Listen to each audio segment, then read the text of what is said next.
Bapak Ibu Saudara yang dikasihi Tuhan, kita sebelum merenungkan firman Tuhan, sebelum berdoa kita merenungkan firman Tuhan. Nah, masih kita pada saya memberi seri kabar gembira yang ke-7, Bapak Ibu Saudara ya. Ini luar biasa sekali bagaimana Tuhan membangun hidup saya. Ya. Bagian pemurid atau Bapak atau Ibu rohani. Ya, kita gereja yang kental sekali. Kita gereja yang berkarakter murid-pemurid. Kita gereja yang punya visi menghasilkan pemimpin, misi menghasilkan pemimpin-pemimpin baru melalui pemuridan. Nah, beberapa hal saya bertanya kepada teman-teman, tahun ini berapa orang yang pemimpin kamu hasilkan? Gitu. Tahun kemarin berapa orang pemurid yang pemimpin yang kita hasilkan? Gitu. Nah, Bapak Ibu Saudara, saya ingin menggugah, saya ingin sedikit mengusik hati kita bersama-sama, mengingatkan kita, merefreshing diri kita untuk kita kembali kepada misi kita, kembali kepada karakter gereja kita yang dimana mungkin Anda hidup di dalamnya dan semakin diperdalam, semakin giat melakukannya, semakin bersemangat melakukannya, dan betul-betul itu menjadi berkat bagi banyak orang. Betul-betul itu menjadi satu mesin yang bisa merubah pikiran-pikiran durhaka, kemudian pikiran-pikiran yang salah kepada pikiran-pikiran orang-orang benar. Oleh karena sehingga kita melayakkan satu umat yang layak bagi Tuhan. Bapak Ibu Saudara yang dikasihi Tuhan, demikian tujuan renungan hari ini. 1 Tesalonika ayat 2 ayat 8. Demikian kami dalam kasih sayang yang besar akan kamu bukan saja rela membagikan Injil Allah dengan kamu, tetapi juga hidup kami sendiri dengan kamu karena kamu telah kami kasihi. Nah, sebenarnya ada banyak sekali, karena ini Paulus di atasnya mengatakan bahwa aku sebagai seorang ibu. Lalu ayat 11-nya dia berkata, aku sebagai seorang bapak. Jadi Paulus dalam Pelekop ini satu pribadi, tetapi dia bisa menyatakan dirinya sisi lain sebagai ibu, tapi sisi lain dia sebagai bapak rohani. Bapak Ibu Saudara yang dikasihi Tuhan, bukankah itu karakter gereja kita ya? Bukankah itu pemuridan yang gereja kita kerjakan? Ya, satu sisi sebagai kita sebagai bapak rohani, satu sisi sebagai ibu rohani, dan itu ditularkan ke bawah dan dikatakan di situ, oh saya bukan hanya rela membagikan Injil, tapi kami dengan kasih sayang yang besar, kami dengan bukan hanya kasih sayang juga, tetapi hidup kami sendiri kami bagikan, gitu.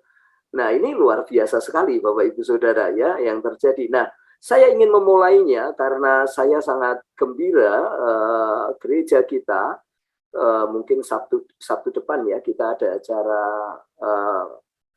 pemulihan keluarga ya Bapak Ibu Saudara, dan nilai-nilai keluarga kita kembali ditanamkan. Oleh karena itu saya ingin memulainya, saya sangat bersyukur bahwa saya kaget di tahun 2021 itu angka perceraian di Indonesia itu meningkat 53% menurut Badan Statistik Indonesia. Ya, saudaraku, kita tahu kalau keluarga itu diciptakan menjadi gambar Allah. Ya, artinya kalau suami istri terpisah berarti menggenapi Lukas 1 ayat 17 secara otomatis dia meningkatkan kedurhakaan ya menurut Lukas 1 ayat 17 dan pikiran-pikiran yang tidak benar. Ya, bukan hanya itu.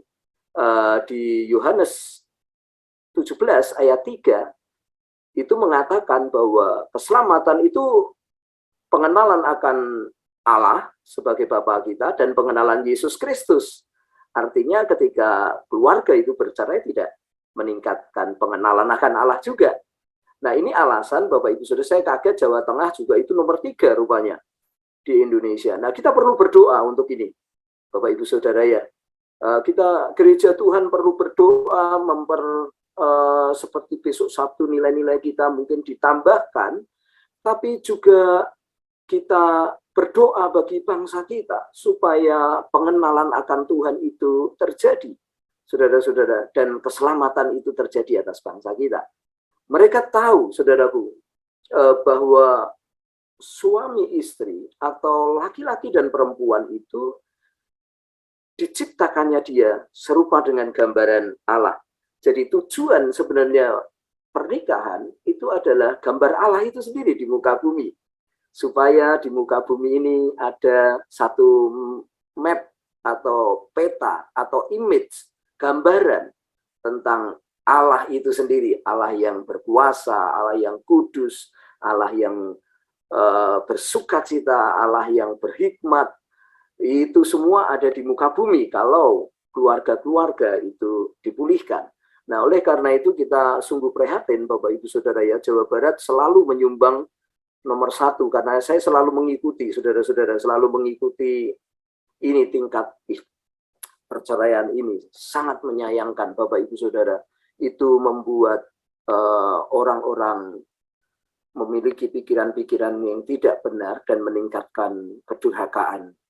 Ya, dan gampang sekali mereka terhasut. Sungguh tidak terbentuk satu pengenalan akan Allah jika terus meningkat, Bapak Ibu Saudara. Oleh karena itu Anda harus terketuk hatinya, berdoa buat bangsa kita, ya saudara-saudaraku, berdoa buat keluarga-keluarga dipulihkan, berdoa buat anak-anak muda supaya punya visi yang mau dipulihkan hidup. Oleh karena itu saudara-saudara, gereja perlu berdoa dan membangkitkan pemurid atau bapak ibu rohani lebih banyak lagi, seperti yang kita tulis di Anda masuk ke sekre di sana, tertulis bahwa misi kita adalah mencetak pemimpin-pemimpin baru melalui pemuridan, supaya mereka mungkin mahasiswa, pelajar, mereka memiliki karakter Bapak, karakter ilahi, Bapak Ibu Saudara ya. Dua hal yang menonjol memang banyak tadi pagi saya katakan. Yang pertama adalah memiliki kasih sayang yang besar, Bapak Ibu Saudaraku, memiliki kasih sayang yang besar. Kasih adalah senjata yang paling ampuh di muka bumi ini, mengalahkan senjata apapun. Ya, kasih, saudaraku, adalah satu obat penawar bagi mereka yang punya sakit akut, yaitu sakit merasa sendiri, sakit merasa terpojokkan, sakit ini sakit yang paling akut, Bapak Ibu Saudaraku, yaitu dia di muka bumi ini merasa sendiri. Oleh karena itu, pertama kali harus memiliki kasih sayang yang besar. Dan Allah itu berkarakter kasih. Allah itu adalah kasih, Bapak Ibu Saudara. Oleh karena itu yang pertama adalah kasih, Bapak Ibu Saudaraku. Yang kedua adalah membagikan Injil, membagikan mungkin saudaraku firman Tuhan, tapi bukan hanya itu, tapi hidup kita sendiri yang kita harus bagikan kepada mereka. Firman Tuhan mengatakan bukan saja rela membagikan Injil Allah dengan kamu, tetapi juga hidup kami sendiri dengan kamu, karena kamu telah kami kasihi. Mari Bapak Ibu Saudaraku, kita berdoa buat bangsa kita, supaya kedurhakaan dan pikiran-pikiran yang tidak benar itu diluruskan dengan gereja yang saudaraku dikatakan Petros, kecil tapi dahsyat. Gereja itu Petros, kecil tapi dahsyat, mungkin 2, 3, 4 orang. Saya akan tutup dengan kesaksian, Bapak Ibu Saudara. Kami mengenal salah satu pemuda, kira-kira mungkin 2 tahun lalu. 2 tahun lalu, saudara, sebelum pandemi, saudara. Nah, kena pandemi, dia ditinggal oleh papa mamahnya, Bapak Ibu Saudaraku ya, ditinggal oleh papa mamanya. Kemudian dia telepon, lalu saudara-saudaraku, saya bilang, ya udah kamu ke Semarang, kami ini bapakmu. Tante Kiki juga ibumu. Saya bilang gitu. Papa mamahmu. Gitu. Nah, terus selang lama sekali tidak bertemu setelah orang tuanya meninggal. Rupanya dia merintis bisnis di Semarang dan sudah gagal 3 kali. Dan saya bertemu, kami ngomong, kami bagikan firman Tuhan. Tapi saya juga ngomong, ayo tidur di rumah. Kamu lihat hidup yang Pak Kris akan bagi ke kamu. Aku Bapak rohani. Saya bilang gitu sama dia. Dan dia berkata, oh iya Pak, besok minggu saya akan ke GKKD. Oh itu harus, karena di mana Bapak berada, di situ anak harus berada. Itu syarat. Saudara-saudara, mari kita berdoa. Mari kita melihat bangsa kita, melihat dipulihkan dan diberkati.